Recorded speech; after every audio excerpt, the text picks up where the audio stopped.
When it comes to advocating for accessible housing, I wish more people knew the profound impact that accessible living environments have on the quality of life for individuals with disabilities. Accessible housing is not just about meeting legal standards, it's about providing a foundation for independence, for dignity, and inclusion. Do you have a child who will have specific housing needs when they grow up?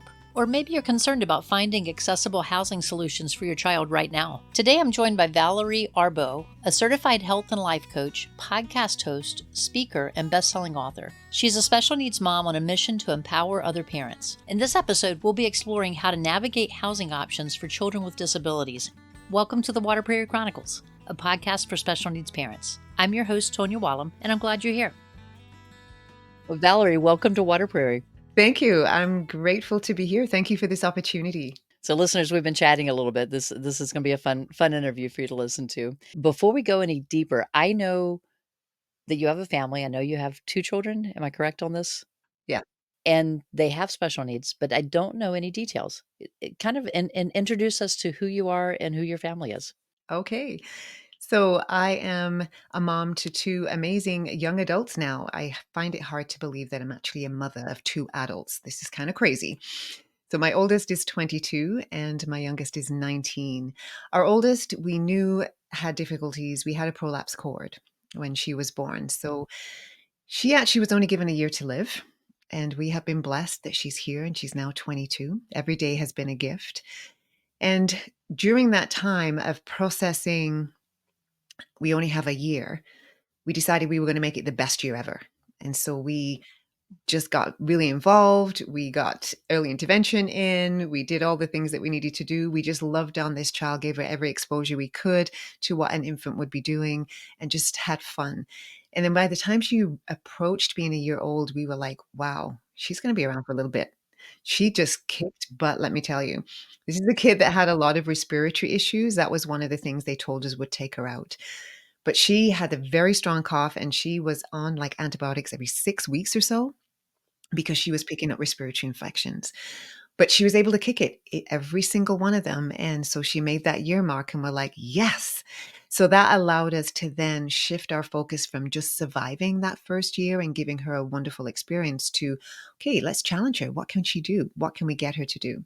So this is a child that is totally dependent for all care. So she has a G tube, which she's fed through. So a little hole in her tummy, tubes connected to it, pump, and a bag of formula. And that's how she's fed through the day. And that's a continuous feed for her. She also is in a wheelchair and she has a communication device because she's not able to coordinate her muscles to be able to speak. So that's our oldest, total care, and our youngest is 19. So I like to say Melody Ann is her name, our oldest. She has a visible disability. It was pretty obvious from, when she was born. And so our youngest came 3 years later and we had no clue. She had all her fingers and toes, beautiful big blue eyes. I'm married to a Caucasian, so she totally took the Caucasian look. So big blue eyes and she has curly brown hair. And we were just like, wow, just an amazing child. She learned really quickly. She was reading by the age of 3. I was shocked. And she just kind of just took on to life. And it wasn't until she probably hit around grade 2 that I realized she wasn't getting invited to birthday parties and a little socially awkward, seemed to get along with adults more so than children her age. And by the time she got to grade 5, grade 6, I'm like, she's not responding to regular discipline or scheduling. And we totally had to schedule Melody Ann just because of her needs. And this child was not responding to any of that. So by the time they got to grade 5, I knew there was something that wasn't, but I couldn't put my finger on it. Anyway, we had a diagnosis of ADHD. And then fast forward now to 2 years ago. So when they were 17, she got another diagnosis of high functioning autism. And that to say our oldest, Melody Ann, also has autism, which we didn't even come across our radar. And the only reason it came up was because our speech language pathologist that we had for Melody Ann said, because she'd worked with a lot of children with CP, cerebral palsy, and she said, I'm just wondering if Melody Ann's on the spectrum. And when she brought that up and we started to kind of reflect back, it was like, oh, of course. But because we were so focused on the CP, on the cerebral palsy, and trying to deal with that and the therapies, et cetera, we didn't even think about a dual diagnosis. I didn't know kids could have a dual diagnosis. So here I have both of my children with autism, and one of them has cerebral palsy along with that, and the other one has ADHD along with that. So I have one with a visible disability and one with an invisible disability. There are a couple things that I wanted to focus on because you're bringing in a strength that is a topic that not everyone that I talk to can bring in, and one of them is, talking about housing options. And so you have your oldest is she out of the house now, or is she living at home with you? Okay, our oldest is actually living in our family home. We actually left her. Oh, okay, okay, well, that's a different way of doing it, but I could understand it. So, the accessibility of that is what I wanna talk about a little bit. Thinking back, I'm thinking maybe middle school, high school, is that when you started thinking about, like, where is the future gonna be? How are we gonna do this down the road? How did you go through that process? Okay, so I'm just going to preface it, Tanya, with the fact that Scott and I are older parents. So I was 38 when I had Melody Ann. And so that I have always kind of taken care of myself. I'm a physical therapist by trade. And so I've always kind of taken care of my body. And having Melody Ann pushed me even more to take care of my body because I wanted to be able to take care of her. But I recognized that at some point I was not going to be able to do those lifts and do those transfers and to be able to put in the time and effort that she needed because she is total care. And so by the time she was 12, Scott and I started to think about, okay, what's the future going to look like for this child? Because bearing in mind, we were given a year prognosis when she was born. She passed that with flying colors, and each year kept showing us how strong she was and how much of a tenacity to life she had. And so it was interesting to sort of think, okay, we probably should start thinking about what this is going to look like because we're not going to be able to do what we're doing for forever. And so by the time she got to about age 12, we were thinking, what are our options? I was fortunate enough to have a woman who was in the special needs community who had set up her son in his own home. And then she had an agency providing 24-hour care, and she had two others living with him. So one of the beds of those two was actually a respite bed. And that's how I came to meet this woman, because Melody Ann used to go to respite there periodically when Scott and I needed a break. So we started thinking about it, and she had a meeting with me, which was lovely of her to give me her time. And she said, you need to think about what would work for you and your family. And I love the fact that she made me think about my whole family, not just my child. So that's one thing that I would stress is what's going to be for the common good of everybody, not just the child or not just for you. Because sometimes as a parent, you get to a place where you're tired. You just can't do it anymore. And you recognize that that's coming quickly. And so you need to do something. So we had an opportunity to kind of look at the different options and figure out what it was we wanted to do. And it wasn't until I wish we'd had done something at that time, but we just kind of put it aside because we kept thinking, well, financially, we can't do it. We just don't have the money. We can't set up another home. We don't have that kind of financial backing. So we put it aside, and then fast forward to when Melody Ann was 15. That's when things started to fall apart. We were blessed to have a caregiver who was with us for 6.5 years. And as you know, and your audience probably can appreciate, when you have a caregiver for that length of time, you don't want to let them go because it's not something that happens every day. So our caregiver's name was Reggie, and she knew Melody Ann inside and out. We were not fortunate enough to have family live where we lived. So when she decided to move on and try a different career path, we were devastated, to say the least. And that forced us to sit down and think about, okay, what do we need to do? Because the hiring and training, HR parts of having people in your home, that was becoming hard. That was probably more work than taking care of Melody Ann, to be honest with you. And we recognized that we couldn't keep hiring people and then them leaving and hiring people and then them leaving. So we needed to come up with a long-term solution. So that's when we actually sat down and really looked at, okay, what can we do? I wouldn't advise leaving it until you're in crisis. I would totally recommend that you start this process way before. So had we done it when she was 12, we probably would have been in a much better position to make decisions more calmly instead of being totally stressed out. So for her, we were able to set her up in our family home because bearing in mind Melody Ann is in a wheelchair. So there's not a lot of homes that are wheelchair accessible. So it needed to be that house.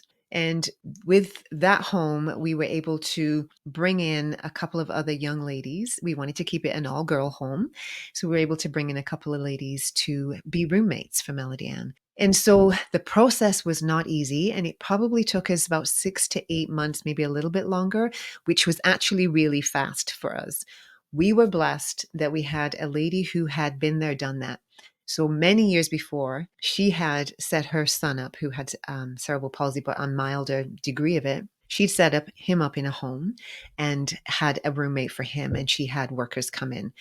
And so she understood my plight as a mother, needing to come up with a solution for housing for my child. And she encouraged us, and she actually held our hand throughout the whole process. And because of her 30 years of experience in this field, she ran an agency. She was able to pull strings, and she knew who was who in the zoo. She knew who to connect with, who to connect us with. And so, through a series of her helping us out and us advocating, she was able to get the funding for us. We live in Canada, so we live in a province called Alberta. And so, with the province of Alberta, they are very much have funding available, sort of government programs for people with disabilities. So, we were able to get funding to help fund the caregivers in the home. So that was huge. That was huge. And so the nice thing for Scott and I is that we can just be parents. We don't have to worry about, is it time to change the diaper? Is it time to change position? Do I need to give meds? Do I need to change position? I can just go visit and sing. She likes me to go sing.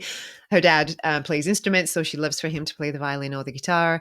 And so we can just go visit. So that has been the beautiful thing for us with setting up this home. And as I mentioned earlier, I wouldn't leave it until you're in crisis, because I ended up having to take time off work because I just could not keep all the balls in the air. And you don't advocate at your best when you're stressed out and those cortisol levels are off the charts. So that would be one of the things that I would coach my clients with, is start the process early. Start looking at your different options. Think what you would be comfortable with and what would work for your whole family. Do you think the middle school years are the time, or should it start sooner than that? It potentially could start sooner than that, because not everybody will be in a financial position to put a down payment down on another house. So because our house was wheelchair accessible, Melody Ann needed to stay in that house, because when we were ready to do something for us to buy a property and build, it was going to be difficult because they were making the lots smaller. So to get a bungalow was going to be harder. And then, of course, it's going to cost more money. To get an existing bungalow, then you're looking at what modifications need to be made, because are the doorways wide enough? Is the bathroom big enough to swing a wheelchair or a commode around in? And so there's lots of considerations. What's the access to the home? Is there a million steps to get into it? Can a ramp legally and feasibly be attached? And we have lifts for Melody Ann, like porch lifts, they're called, but we also need to have a ramp. So we were fortunate enough, the house that we had about 4 steps leading up to the front door. So we're able to put a ramp there. Plus we have a lift in the garage, and we also have a lift out back off the deck. So one of the things I was going to ask you about what some of the modifications were. So you have a couple of lifts. You do have some ramps. So did you say you had to widen all the doorways? Well, this particular house, because it was wheelchair accessible, and this total divine intervention, Tanya, I'm just going to say, when we started looking, we had moved to another province. We'd moved to both my husband and I are ocean people. So we had moved closer to where my husband was born. And so we were in Halifax, or just outside Halifax. And so we were moving back to Calgary for various reasons, which I won't get into at this moment. But we were moving back to Calgary. And so to find a wheelchair accessible house was not easy. And this house just happened to come up on the market. But when we looked at the pricing, it's like, that's a bit out of our price range. And then interestingly enough, there's a organization called Accessible Housing, and I think it's called Accessible Housing, and they actually have a website where they have things for sale, and the house was on there. And so we told our realtor, actually our realtor came back to us and said, oh, this house has come on the market. And we're like, yeah, we've already seen it. We can't afford it. And anyway, long story short, we were able to get this house. And the reason we were able to get this house that it worked for us was the previous owners, the wife had MS. and she had passed away. And so that's why they were selling the house. So they had already done all the modifications and everything. They built it to spec for that lady. So the doorways were all 3-foot doors. The shower room is to die for. There's a skylight in there. There's a walk-in shower. There's a big bathtub, all kinds of space, large vanity, big counter space that you can put things on, lots of cupboards to put things in. Like it was just amazing, totally amazing. And so it had everything that we need. They even left the tracking for the lifts because Melody Ann now is at a size where we use a sling and a lift to transfer her now. And so they left all the tracking as well, which was amazing. And then the other thing, when we turned this into Melody Ann's, I like to call it her forever home. So when we turned this into her forever home, one of the other ladies that came to move in, we actually knew, again, divine intervention. The two of them had gone to elementary school together, which was amazing. And so when she came, she was able to have the main bathroom modified for her. So there was funding available because, again, we live in Alberta. There was funding available to take out the bathtub and make that a roll-in shower. And so she got funding to do all of that. And then we had the other young lady that came to move in, same program. She was able to get funding to have a stair lift because her suite is down in the basement. And so, unfortunately, we had a straight set of stairs. So she was able to get funding to have that stair lift put in. She's able to walk, but we don't know for how long. And right now, she's able to do the stairs, but the stair lift is there, on the days that she may be tired or she's not feeling it. And so we have been so blessed to live in the province that we live in, number one, to get the funding that we do, and just how things just were orchestrated and everything just kind of fell into place. For her forever home where she is now, do the caregivers rotate or is there anyone that lives there as well? So we have an agency that provide the care, 24-hour care, because both my daughter, Melody Ann, and the first girl that moved in are G-tube fed, wheelchair bound, using communication devices. So they are total care, the both of them. And the young lady that's down in the basement pretty much is total care as well because she's nonverbal, but she is able to move around and she's able to eat.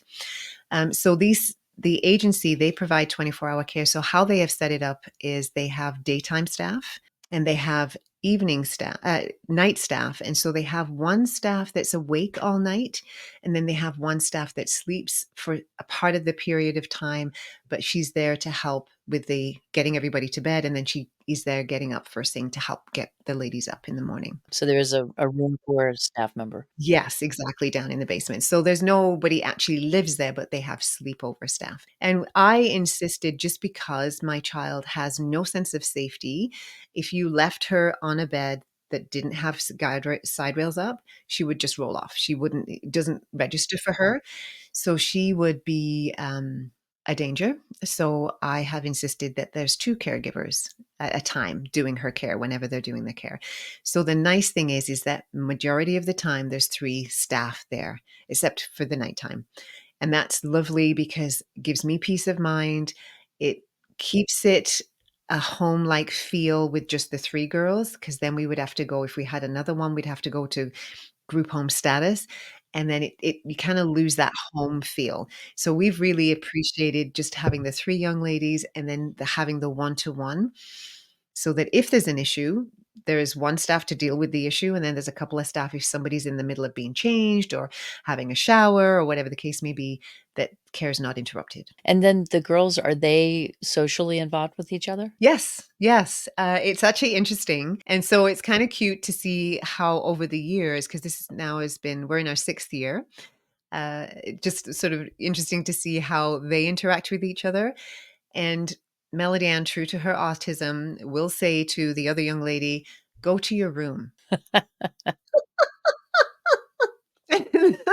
Part of the reason for that is that there is a TV in the living room.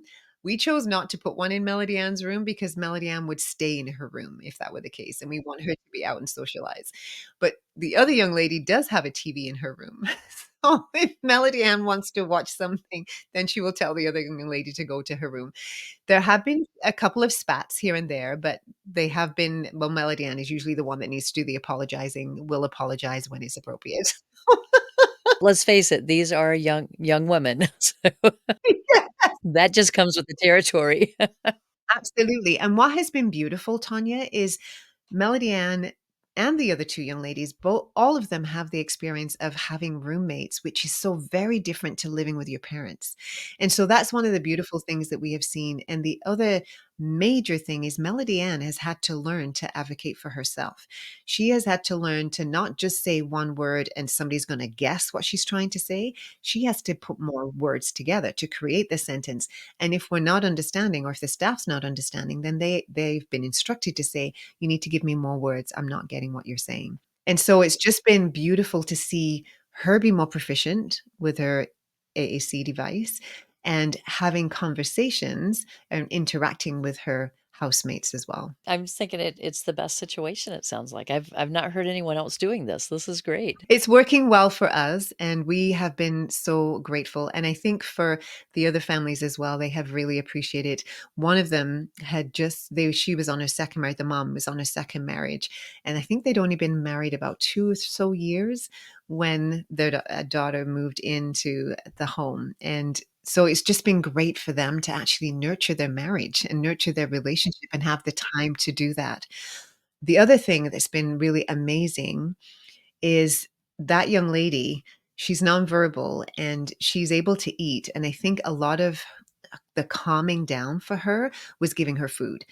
And so with her being with the agency and the staff and them having their protocols for each of the children, the care plans, the individualized care plans, they've been able to have this child not be soothed by food, have her lose weight and maintain that weight loss over the last 6 years. So it's just been amazing to see and how she's kind of come to a place where she's not creating for food, that she's understanding it's coming.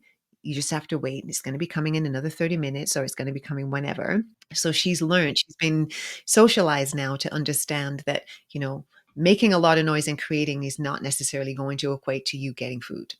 So this has just been beautiful to see. And as I say, just the a weight loss and the maintaining of the weight being off has been amazing. And so, yeah, it's been huge. We've talked this season a little bit about the funding of the future of our children.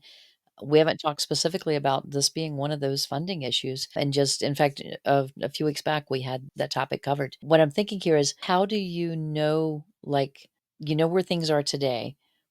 So 20 years from now, what have you done to ensure that this continues to be care throughout the girls' lives? So for us, we are fortunate because we have what we call PDD. They are the funding arm that pay the caregivers. That's the government program. So they will always have that. Each of the ladies also, because of their disability, they're not able to work and be able to, create an income for themselves. So they have a disability pension is what I'm going to call it. So they get so much money per month. And so that's how they pay their rent. And that's how they pay for the programs that they're in. And that's how they pay for their toiletries and their personal items, clothing, whatever gifts, if they're giving gifts to each other or to their family. And so because that program is in place, I don't have to worry because that will always be in place for Melody Ann and the other two young ladies as well. And the other beautiful thing for us as well is the staff at Options is the name of the company that provide the care for the ladies. Because we haven't had that much staff turnover, there's been some staff that have been with us from the beginning. They know the girls really well. I don't have any family. My husband doesn't have any family here. None of our families know the care of our children. And so this has been amazing in the fact that I can now, if I was to drop dead tomorrow, Melody Ann's life would just continue on. I mean, obviously she would miss us. She would know something was up, but her care, her programming, her home, all of that will stay the same. And for us, the beautiful thing, just as I think now about our home, when we left, so my husband and I and our youngest child left the home, left her in it because it was wheelchair accessible. It made sense for her to stay there. So when we left and we kind of built her up, we explained what was going to be going on, the time leading up to it. She did the transition so beautifully. And we had 4 staff that we had trained that were working for us that were taken on by the agency. So she had people that knew her well as well, which was amazing. And so when I compare that to one of the other young ladies that moved in, she had a really hard time. She was excited and she wanted to move in. It was her decision to move from her parents, actually. That's what she wanted, which was amazing. And she let her parents know that through her communication device. And so it was pretty interesting to see her transition. And she was blessed that she had the caregiver that took care of her actually is now the house coordinator. So it was nice to have somebody that was familiar. But her transition to that home took quite a while because I don't know that she spent a lot of time away from her parents. So it took her quite a few months to actually settle into the groove and that feeling of being independent. Doing great now. That's no problem. And I just have to tell you this little story because it kills me. I remember calling over because, initially when we first left, and I'll talk about mom guilt in a minute, but when we first left, I called over. I'm like, hey, is it okay to talk to Melody Ann? Like, and I don't know who the lady was. I don't think she knew me. She was a newer staff member. She didn't know me well. And she's like, oh, well, Melody Ann's busy right now. I'm like, oh, okay then. I was like, what? But again, it was that realization, well, this is Melody Ann's life now. Yes, sure, she can be busy. She doesn't have to speak to her mother right now just because her mother's called. Oh, and I was just gonna mention about, mom guilt. I have to say, for those that are looking to set their child up in their forever home, because my child was 16 or going on 16 at the time, she was about to be 16 when Eden House, we've called it Eden House because that's Melody Ann's middle name, Eden. Oh, okay. And so I can't even express the guilt that I felt. I was abandoning my child. How awful was I? What was I thinking? Why was I doing this? When she was young. She was 16, going on 16, yeah. And so I just like the mom guilt, not necessarily the shame, but I guess there probably was some alongside of the guilt. But it took me quite a while to get over that. And with that, it also took me quite a while to reconcile that the care that I had given Melody Ann for almost 16 years that my husband and I had given her was not going to be the same. And I had to be okay with that. And that took me quite a while. I have kids in college right now. We're in that transition time of, in another year or 2, they're gonna be out on their own. So I can understand that part of, we're already transitioning from the full caregiver for our kids because they do have the capability of living on their own. We're in that what we call the coaching phase now. They're making their decisions, they're falling when they need to, but we're there to help kinda pick them up and do a pep talk, give them some tools to try the next time and let them go back out and try it again. Not always easy. It's a hard one, but that letting go, it's kinda like a lot of our parents have experienced that first kindergarten day when they walked away from the school for the first time, you know? We trusted someone else to care for our child. It may have been a preschool, it may have been 5th grade. Whenever it happened for the first time, it's not easy for us, you know? We love our children, and some of our kids we have to put more care into. And as you say, the care's not the same. What you do as a mother and a father is never gonna be the same as what someone else does, but it doesn't mean that it's not healthy for your child. Exactly. Exactly. I'm glad you brought that up because I think it needs to be said that that is a struggle that some will go through, but it's okay to go through that because it's part of our growth as as adults. We have to grow up a second time. So, Right. Exactly. Exactly. I don't think I grew up as a child, I think I grew up with my children. Agreed, agreed. And I think we are ever learning. And I think understanding as parents, especially moms, that you will never arrive and just being open to learning. And I had to learn to let go. I had to learn to trust other people with Melody Ann's care. I think it was harder too, Tanya, because Melody Ann can't speak. Oh, yeah. And so she's limited with what she can say on a communication device. And then she's limited as to whether she has the communication device in accessible to her, right? Because we're relying on the caregivers to set her up with it. So that's what I think made it a little harder. Not that I'm saying it's not hard for anybody, but that was an added layer of the difficulty of letting go because Melody Ann couldn't advocate for herself. But little did I know, and I'm just going to give you a little story here. Little did I know how my child can advocate for herself. And that's one of the beautiful things that came out of this as well, is that she did learn to advocate for herself. We had gone over, Melody Ann loves Christmas. She loves Christmas. She lives for Christmas. She's counting down already for Christmas. And She has this Christmas bird that an adopted grandmother of mine had given her. And it's one of those that if you make a loud noise, it just starts to sing, "We wish you a Merry Christmas." And so if there's a loud noise, the door opens, the door closes, it will just set off automatically.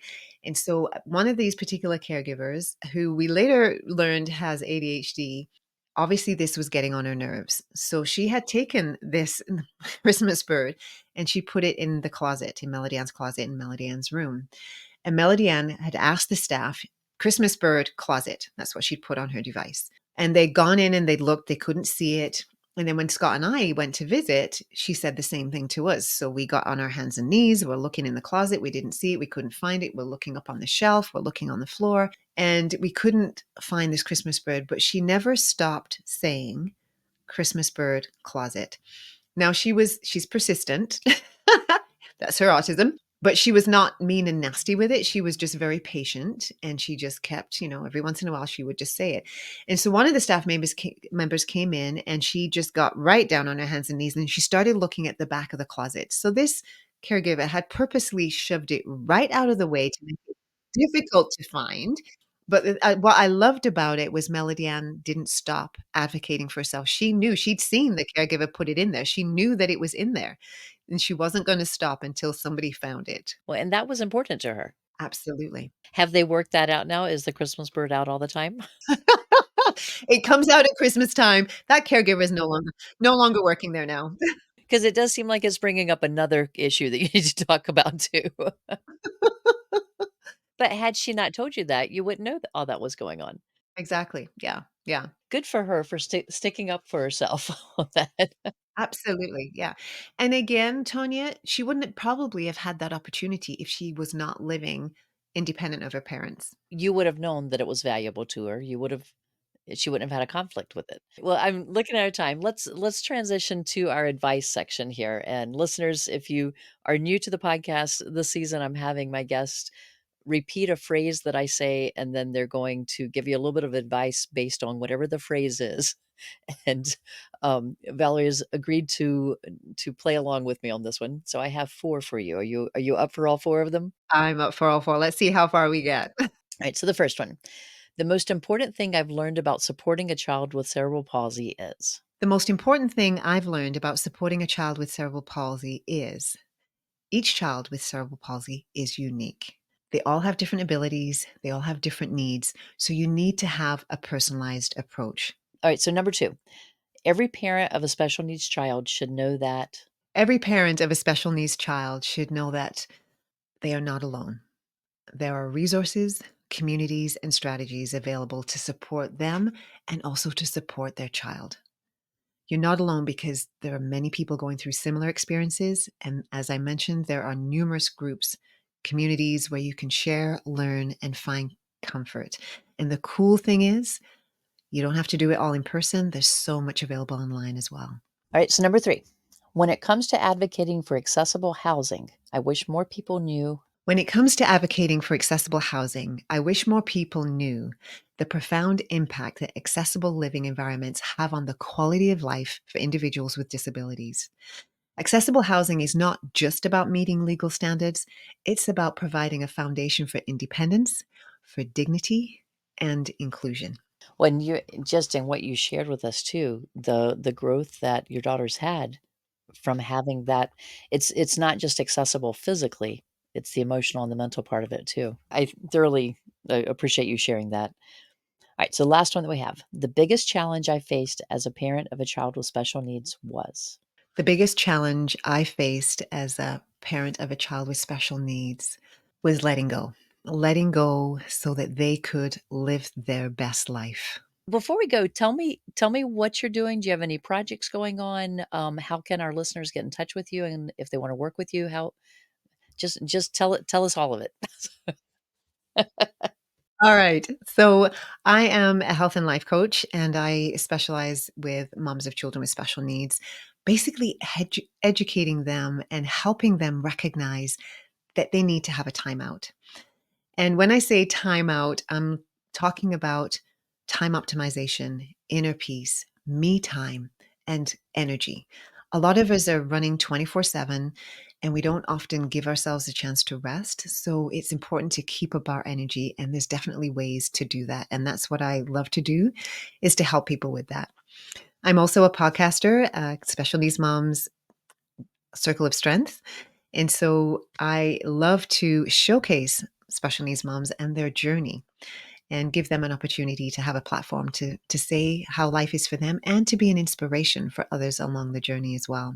I am also a committee member on a steering committee for AAC Camp Alberta, Alternative Augmentative Communication. So my oldest child, Melody Ann, she uses a communication device. And many years ago now, we're actually going to be doing our 9th year of having a camp for these kids that use communication devices. And we started this, we actually went to Idaho to a camp there. And Anne is the director there, and she was just amazing. And the camp was just something that I just didn't even know what to experience. My reasoning for going was I wanted to go and take a whole bunch of notes, because my thought was kids like Melody Ann who use a communication device, they need to be able to go to camp too.